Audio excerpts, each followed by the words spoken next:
नमस्कार। कैसे हैं आप सब? उम्मीद करता हूँ आप लोग स्वस्थ होंगे और मस्त होंगे। हम लोग डिस्कस कर रहे थे आर ओ 2023 और इस सीरीज में हमने जीएस के ऑलमोस्ट टॉपिक कवर कर लिए हैं। यानी हमने हिस्ट्री कवर कर लिया है, ज्योग्राफी कवर कर लिया है, Indian economy, Indian polity, general science और इकोलॉजी एंड इन्वायरमेंट। ये सारे सब्जेक्ट हमने कवर कर लिए हैं और इन सारे सब्जेक्ट के जो भी इंपॉर्टेंट टॉपिक्स जो आपको सबसे पहले कवर करने हैं उन सब पे हमने चर्चा कर ली है। आज हमारा जो ये सेशन है वो है करंट अफेयर्स को लेकर, और ये एक मेजर सब्जेक्ट, मेजर सेक्शन है। आरओ हो या पीसीएस हो, यानी किसी भी एग्जाम के लिए ये मेजर रोल प्ले करता है आपके एग्जाम में सवाल पूछने का जो क्रम होता है। अगर मैं आरओ की बात करूं, 140 सवाल में से आप मान के चलिए आपके पास 22 से 28 सवाल के आसपास का रेशो रहता है करंट अफेयर से। यानी 22 से लेके 28 तक आपसे, कई बार होता है कि 20, 21, 22, 23, है ना। तो जो भी क्रम होता है आप एक एवरेज मान के चलिए कि इतने सवाल आपको देखने को मिलते हैं। और अगर ओवरऑल पेपर में बात करूं तो इस 140 सवाल में 3 सब्जेक्ट ऐसे हैं जो आपका लगभग 50 से 55% का एक जो मेजर एरिया है वो कवर करते हैं। इस 3 सब्जेक्ट में पहला हो गया आपका हिस्ट्री,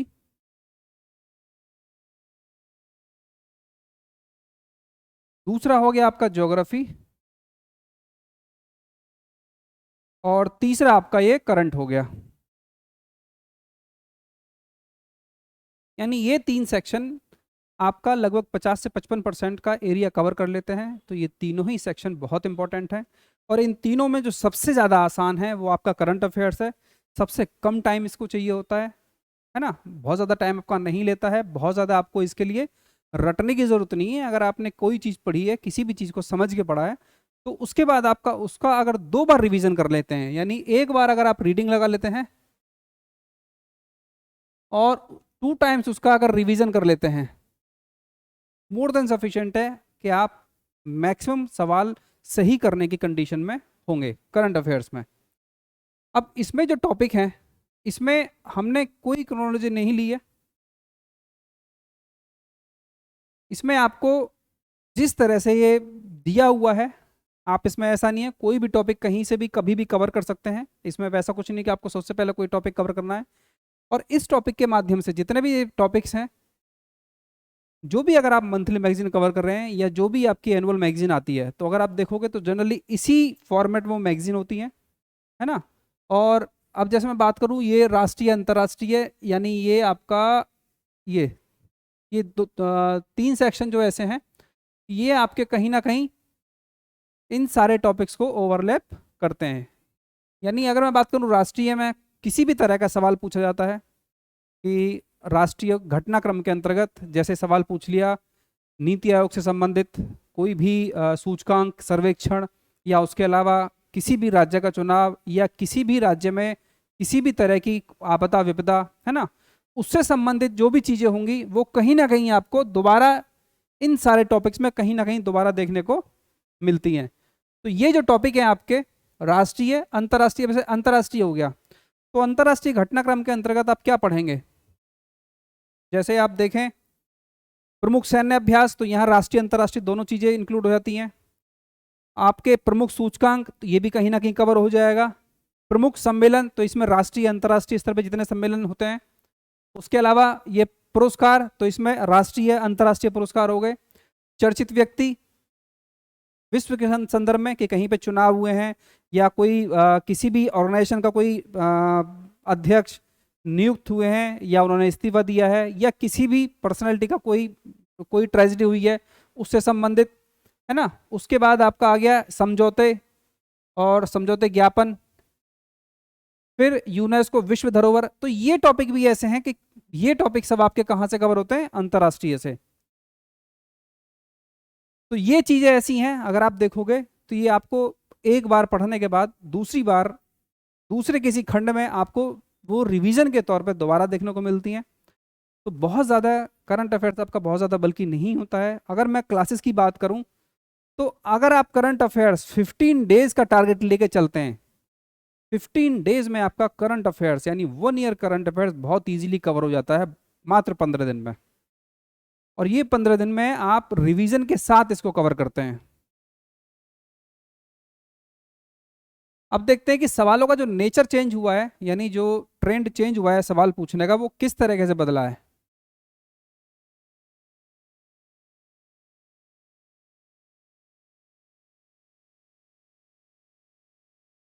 देखिए, राष्ट्रीय घटनाक्रम के अंतर्गत अगर मैं बात करूं 2021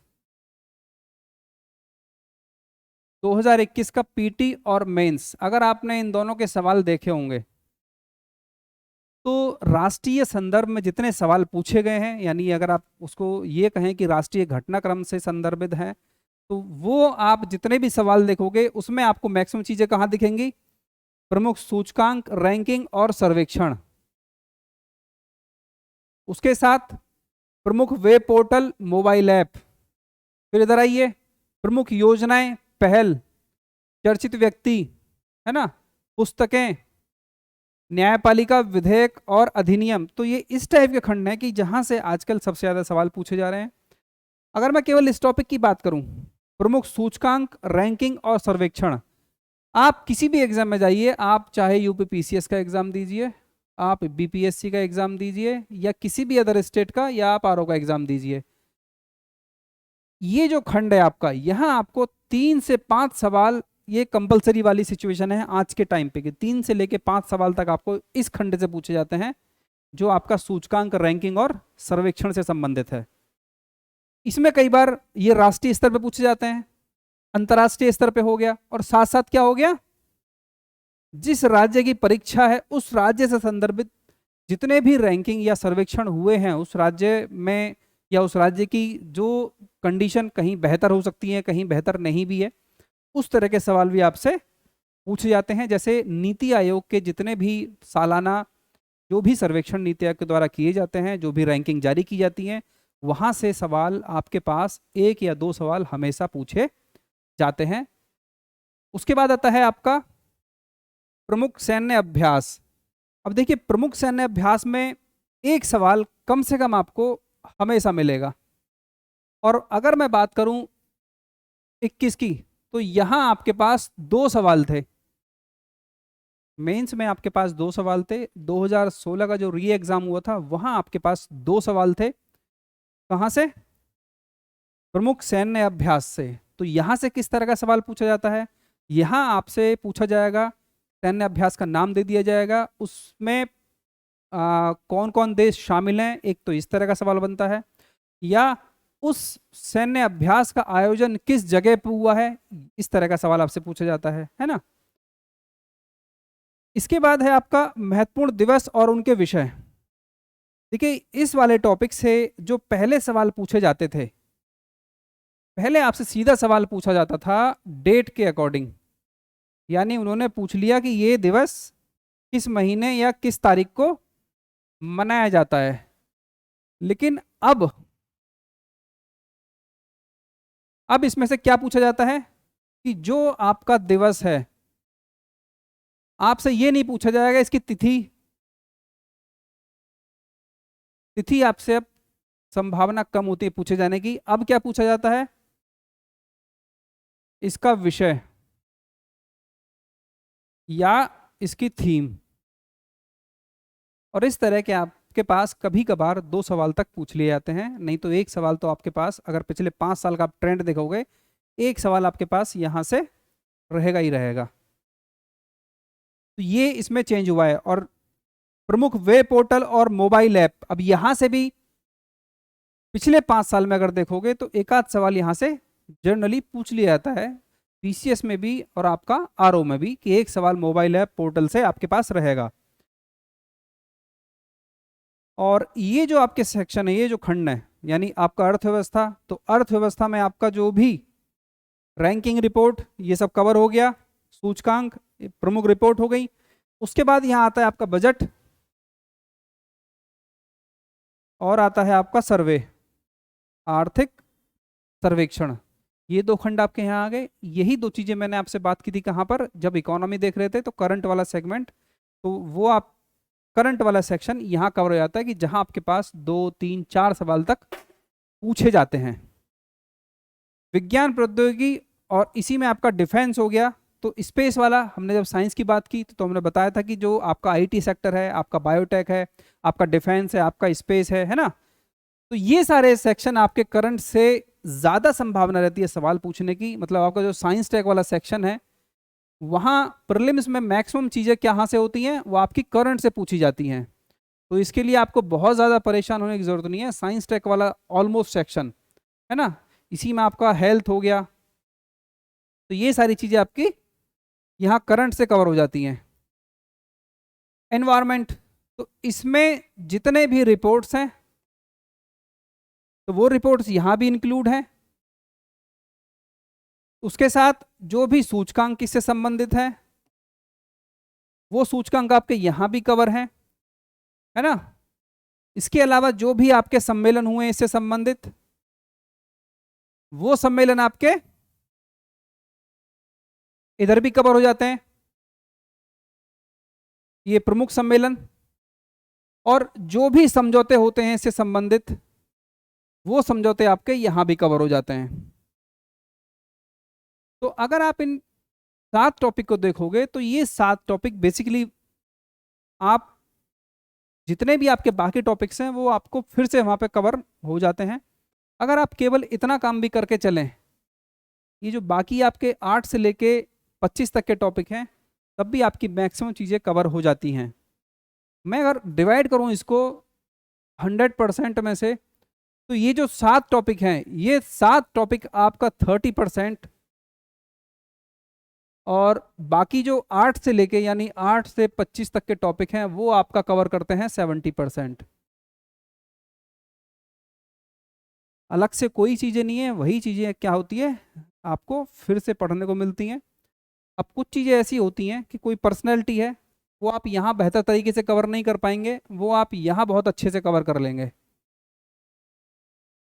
ठीक है, अब आते हैं इधर बुक्स। अब देखिए ये जो बुक्स हैं, पहले जो यहाँ से सवाल पूछे जाते थे वो कई बार क्या होता था कि कुछ पुरानी बुक्स से संबंधित भी सवाल आपको यहाँ पे देखने को मिलते थे। और आजकल का जो ट्रेंड है यानी रिसेंट में जो सवाल आपसे पूछे जाते हैं, जो भी बुक आपसे पूछी जाएगी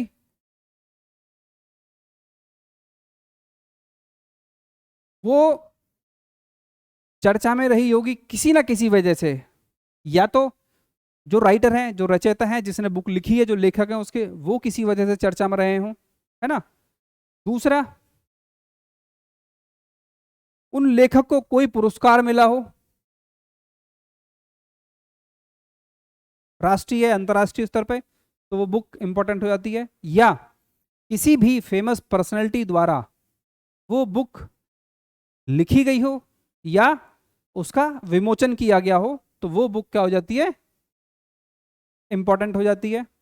उसके साथ साथ अगर आप राष्ट्रीय स्तर पर देखेंगे किसी भी घटनाक्रम से संबंधित उस पर्सनैलिटी का कोई भी इन्वॉल्वमेंट है यानी वो चर्चा में रही है किसी वजह से, तो वो आपके लिए इंपॉर्टेंट हो जाती है।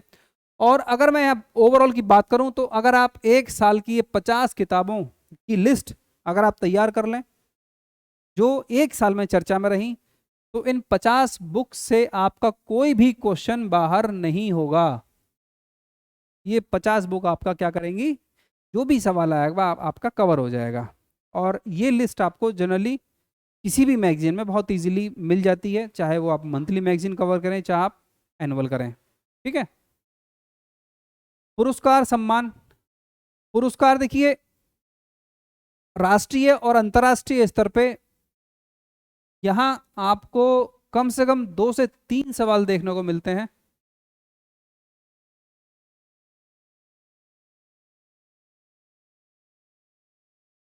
दो से तीन सवाल देखने को मिलेंगे यहाँ पर।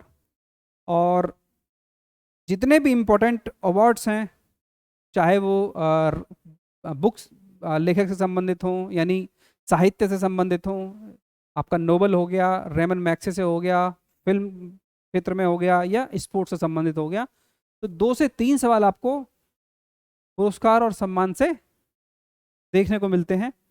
पर्सनैलिटी की बात कर ली, राष्ट्रीय और अंतर्राष्ट्रीय स्तर पर किसी भी ऑर्गेनाइजेशन में किसी का अपॉइंटमेंट हुआ है, या किसी ने इस्तीफा दिया है, या किसी का निधन हुआ है ना, या कोई राष्ट्रपति या प्रधानमंत्री कहीं पे अपॉइंट हुआ है, पहली बार कोई महिला राष्ट्रपति या प्रधानमंत्री बनी है किसी देश की, तो वो सारी चीज़ें आपके लिए इंपॉर्टेंट हो जाती हैं, है ना। फिर आता है प्रमुख योजनाएं और पहल। देखिए यहाँ भी अच्छा खासा फोकस है, और यहाँ मतलब ये वाला सेक्शन ऐसा है कि यहाँ यूपीएससी, आपका पीसीएस, आपका आरओ, या आपका कोई भी अदर स्टेट का पीसीएस हो, यहाँ से सवाल कंपलसरी रहता ही रहता है। अब इसमें दो तरह की योजनाएं हैं, एक तो केंद्र स्तर पे हो गई और एक राज्य स्तर पे, है ना। यानी जिस राज्य का वो आप परीक्षा दे रहे हो उस राज्य से संबंधित योजनाएं, यानी राज्य सरकार की योजनाएं, और केंद्र सरकार द्वारा चलाई गई पिछले 4 से 5 साल वाली योजनाएं जितनी भी हैं, वो कई बार आ जाती हैं किसके लिए, क्रम, यानी उनसे पूछा जाता है आपको क्रम लगाने के लिए। तो ये आपका योजनाएं और जो भी महत्वपूर्ण पहल है वो। खेल जगत, देखिए खेल जगत में अब जितना पहले सवाल आपसे पूछे जाते थे उतना सवाल आपके पास यहाँ देखने को नहीं मिलते हैं। एक टाइम था कि खेल से आपके पास 4 से 5 सवाल तक पूछे गए हैं पीसीएस ने और आरओ ने भी, लेकिन आज के टाइम पे आपके पास कई बार 2 सवाल और कभी कभार मैक्सिमम 3 सवाल पूछने की संभावना। और वहाँ भी कुछ ऐसे स्पोर्ट्स हैं जो इम्पोर्टेंट हैं, यानी आपको सबकी ज़रूरत नहीं है पढ़ने की। इसमें भी अगर मैं बात करूं, एक तो हो गया आपका ओलंपिक, एक हो गया आपका क्रिकेट, एक हो गया टेनिस, फुटबॉल और हॉकी, है ना। इसके अलावा हो गया आपका कॉमनवेल्थ, यानी ये ओलंपिक और कॉमनवेल्थ अगर जब आपकी परीक्षा है उस साल या उससे पिछले साल अगर हुए हैं, आयोजन इनका हुआ है, तो सवाल वहां से संभावना रहती है कि 90% सवाल वहां से एक पूछा जाए, है ना। ऐसे ही आपका फीफा, तो इसमें भी संभावना तभी होती है। क्रिकेट में आपका हो गया वर्ल्ड कप, एशिया कप, और आपका हो गया आईपीएल, है ना। टेनिस में, और टेनिस में सबसे ज़्यादा संभावना होती है एक तो वो सवाल पूछने की कि अगर किसी प्रतियोगिता में भारतीय विजेता या उपविजेता है तो यहां संभावना ज़्यादा रहती है पूछे जाने की। फुटबॉल, फुटबॉल में भी आपका मैक्सिमम संभावना रहती है फीफा, उसके अलावा और कोई सीरीज यहां से नहीं पूछी जाती है। हॉकी, तो यहां से भी कभी कभार सवाल रहता है, लेकिन जो मैक्सिमम चीज़ें आपकी पूछी जाती हैं, एक तो क्रिकेट हो गया, टेनिस हो गया, और ये ओलंपिक कॉमनवेल्थ वगैरह जो भी सीरीज होती हैं यहाँ से आपके पास सवाल रहते हैं। तो ये जो भी चीज़ें 1 साल या 1.5 साल, यानी अगर जिस साल एग्जाम है उस साल या उससे 1 साल पूर्व अगर आयोजित हुई हैं, तो यहाँ से सवाल बनने की संभावना पूरी पूरी रहती है। तो ये चीज़ें आपको अच्छे से कवर करनी है।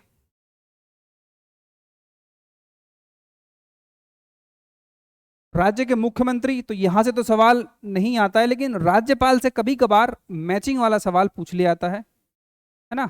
और खास तौर से जो उत्तर पूर्व के राज्य हैं या दक्षिण भारत के राज्य में जो भी राज्यपाल या जिनकी अभी नई नियुक्ति हुई है या किसी को स्थानांतरित किया गया है, तो उस तरह के सवाल यहाँ से आपसे पूछे जाते हैं। समझौते और समझौते ज्ञापन या जो भी संधि है, यानी राष्ट्रीय और अंतर्राष्ट्रीय स्तर पर जितने भी समझौते हुए हैं भारत के साथ किसी अन्य देश के मध्य, तो वो सारे आपके लिए इम्पोर्टेंट हो जाते हैं। फिर आता है मेले, महोत्सव और त्यौहार।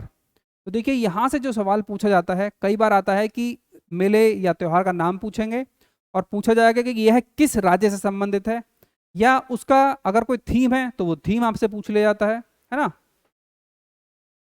न्यायपालिका, यानी अगर कोई सुप्रीम कोर्ट का कोई डिसीजन आया है बहुत इंपॉर्टेंट, तो वहां पर कई बार पूछा जाता है कि कितने जजों की बेंच ने वो डिसीजन दिया, है ना। या कोई पुराना मामला पूछ लेंगे तो वहाँ से भी सवाल आपसे उस टाइप से पूछा जाता है।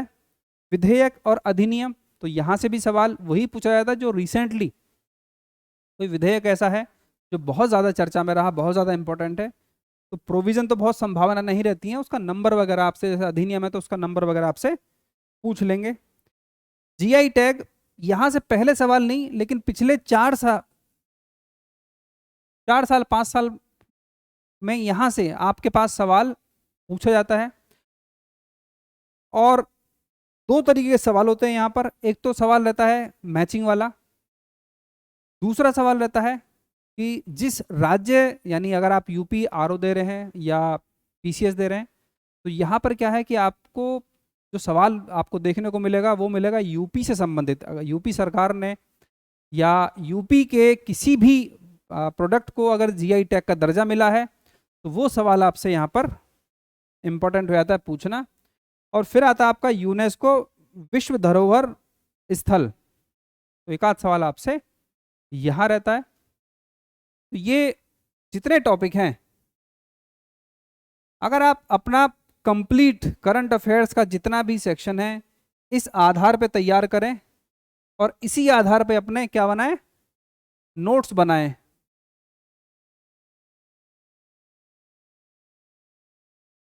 15 to 20 डेज का टाइम इसके लिए मोर देन सफिशियंट है। अगर मैं डेली बेसिस पे बात करूं कि आपके पास लगभग 4 महीने का टाइम है, और इस 4 महीने के टाइम में मैंने पहले भी बताया कि आपको एक सर्टेन टाइम इसके लिए निकालना होगा डेली बेसिस पे। तो आप 1 से 2 घंटा जितना आप निकाल सकते हैं उतना बेनिफिट है आपके लिए, उतना बेनिफिशियल रहेगा। और जो भी आपकी मंथली मैगजीन है आपको वो अच्छे से कवर करनी है। और जब आपकी एनुअल मैगजीन आएगी, बाकी चीज़ें मान के चलिए कि आपका उसके माध्यम से रिवीजन होगा, आपको छोड़ना उसको भी नहीं है, उसको भी पढ़ना है। तो डेली बेसिस पे आप 1 से 2 घंटे का टाइम निकालो, और ये टाइम अगर आप निकाल लेते हैं तो करंट अफेयर्स एक ऐसा सेक्शन है जहां आप 90 to 95 एक्यूरेसी के साथ सवाल ठीक कर सकते हो, यहाँ गलत होने की संभावना कम रहती है। इतना करने के बाद कुछ इक्का दुक्का सवाल ऐसे होंगे जिसको आप नहीं जानते होंगे, है ना।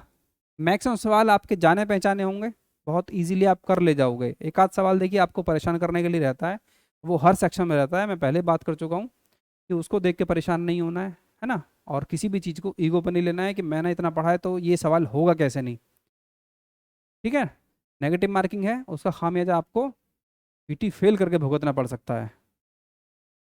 तो ये सारा काम कर लीजिए। करंट अफेयर्स के इतने ही टॉपिक हैं, जो भी आप मैगजीन कवर कर रहे हैं आप मैगजीन ले लीजिए, और जितना भी करंट अफेयर्स है, यानी आपका एग्ज़ाम हम मान के चल रहे हैं दिसंबर में होना है, तो दिसंबर के हिसाब से आपको 1 ईयर, यानी मान के चलिए 1 जनवरी से आपको करंट चाहिए, 1 जनवरी से आपको पास जो भी मैगजीन है आप वो मैगजीन कवर कीजिए। और नहीं तो कोई अर्ध यानी हाफ ईयरली मैगजीन कोई आ गई हो, वो मैगजीन देख के आप इस चीज़ों को कवर कर सकते हैं। इसके बाद हमारा एक और सेक्शन बचा है जिसके लिए मैंने बात की थी आपसे, यूपी स्पेशल, और इसी में हम बात कर लेंगे एग्रीकल्चर को लेकर। ये 2 खंड हैं, इसमें कौन कौन से टॉपिक से सवाल पूछे जाते हैं, है ना। मैंने बताया था कि जितने सवाल रहें आपका 25 से 30 पेज में सारा काम हो जाना चाहिए, और इसका भी आपका काम 25 से 30 पेज का है। इससे ज़्यादा आपको किसी के पीछे नहीं भागना है, कोई मोटी किताब नहीं पढ़नी है, इतने में आपका काम हो जाएगा कि आपका मैक्सिमम सवाल ठीक हो जाएंगे। तो आज के लिए इतना ही, और पढ़ते रहिए, टाइम आपके पास बहुत कम है ना। और इसके अलावा कोई भी डाउट आपको लगता है, कुछ और आपको जानना है, वो कमेंट कीजिए, उस पर बात की जाएगी, ठीक है। और कोशिश कर रहे हैं बहुत जल्द आपकी क्लासेस के लिए ये एक आपका क्रैश कोर्स कराएं, ताकि जितनी चीज़ें बताई हैं मैंने वो आप देख पाओ कि ये सारी चीज़ें प्रैक्टिकल भी की जा सकती हैं, हो सकती हैं। और जितना टाइम हमने अपनी जो हमारा स्टडी प्लान है उस स्टडी प्लान में जितना टाइम जिस सब्जेक्ट के लिए डिसाइड किया है उतने टाइम में वो चीज़ें हम कर सकते हैं। इन सब चीज़ों पे हमें चलना है। तो बहुत जल्द वो मैं अनाउंस करूँगा कि कब से तो उसके लिए भी काम चल रहा है, बहुत जल्द सारी चीज़ें डन हो जाएंगी, फिर हम उसको आगे प्रोसीड करेंगे। तो आज के लिए इतना ही, थैंक यू।